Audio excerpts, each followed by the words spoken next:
tardes, alumnos. Hoy vamos a comenzar con la unidad 2 de la primera parte del programa, que tiene que ver con el concepto de modernidad y el inicio del ciclo moderno en el arte. Si bien estos son temas muy discutidos y con una amplia bibliografía, que algo vamos a ir desarrollando también a través de pequeños trabajitos prácticos, la idea aquí es poder introducir este concepto de modernidad en el arte, pero entendiendo claramente que no es lo mismo edad moderna, que en la historia se la entiende a partir del descubrimiento de América, aproximadamente hacia fines del siglo XV, que no es lo mismo tampoco este concepto de modernidad que vamos a desarrollar con la modernidad histórica, que es la que se desarrolló en el occidente europeo en el siglo XVIII a partir de la Ilustración, la Revolución Industrial y la Revolución Francesa, y que se caracteriza por el traspaso de una vida rural a una vida urbana también, de esta modernidad artística que va a encontrar su consolidación a fines del siglo XIX, pero ya con importante desarrollo desde la mitad de este siglo XIX. Obviamente que esta modernidad artística requirió la existencia de una modernidad histórica para su consecución. Ahora bien, como les dije, hay una amplia bibliografía para poder discutir acerca de este concepto de modernidad, pero aplicado al ámbito específicamente de la pintura moderna, que es lo que nosotros vamos a desarrollar, ustedes tienen para leer un texto muy interesante en la introducción del libro de Frassina, La modernidad y lo moderno. El capítulo introductorio les habla en particular de qué es lo moderno y de la formación de lo moderno. Ahí el autor justamente plantea que la pintura moderna solo puede desarrollarse a partir de una conciencia clara de la diferencia, en un sentido de que lo moderno supone que el artista en ese mismo momento era consciente de que estaba realizando una obra que se distinguía del resto.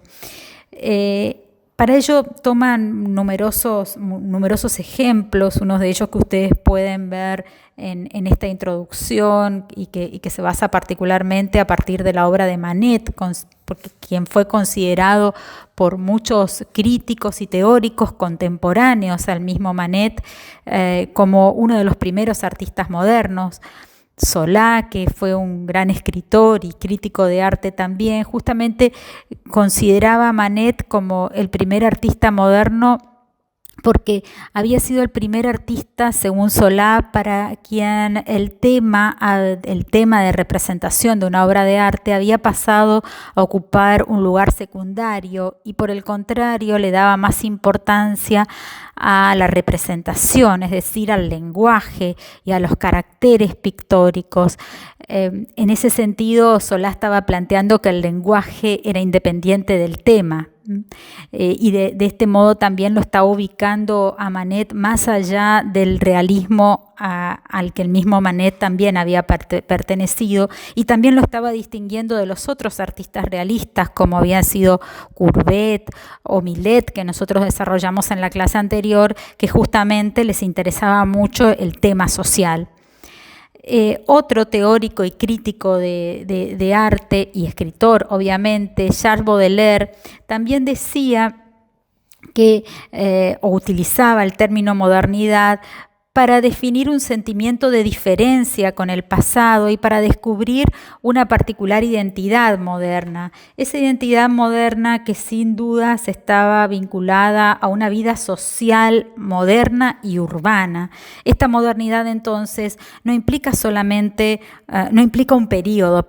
periodo histórico, sino más bien una forma de relacionarse de los artistas, tanto pintores como también escritores, con ese mundo moderno y con una forma de vivir y tener la experiencia de esa vida moderna.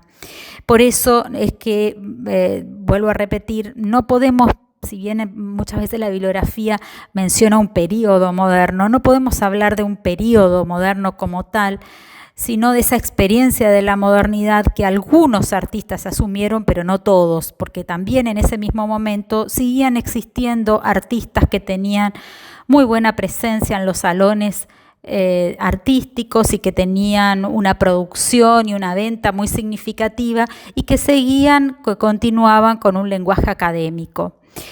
En ese sentido, entonces, es que la obra de Manet, como decíamos antes, se muestra de una manera muy franca a partir de una característica esencial del arte moderno que va a resaltar los autores que desarrollan esta introducción, particularmente a partir de la distinción en el lenguaje plástico de lo que había venido siendo la tradición mimética desarrollada a partir del Renacimiento y que tienen que ver muchas veces con hacer una obra como la Olimpia de Manet, que es considerada como un ejemplo de la modernidad pictórica, donde para algunos artistas de ese momento y para algunos críticos de arte estábamos frente a una obra fallida, porque era una obra que no estaba acabada, era una obra plana, que no respetaba los criterios de volumen, que nos estaba presentando una figura totalmente plana y por lo contrario parecía suscitar justamente esta polémica de si era una obra que no había sido terminada por el artista, pero o bien el artista la hizo adrede de esta forma, ¿no? Entonces, el concepto de lo moderno podemos aplicarlo en la lectura y por eso los invito a la lectura de este capítulo introductorio a partir de la obra de Manet. Incluso el texto también los referencia a otra obra de Manet que es un retrato de Bert Morisot con abanico, donde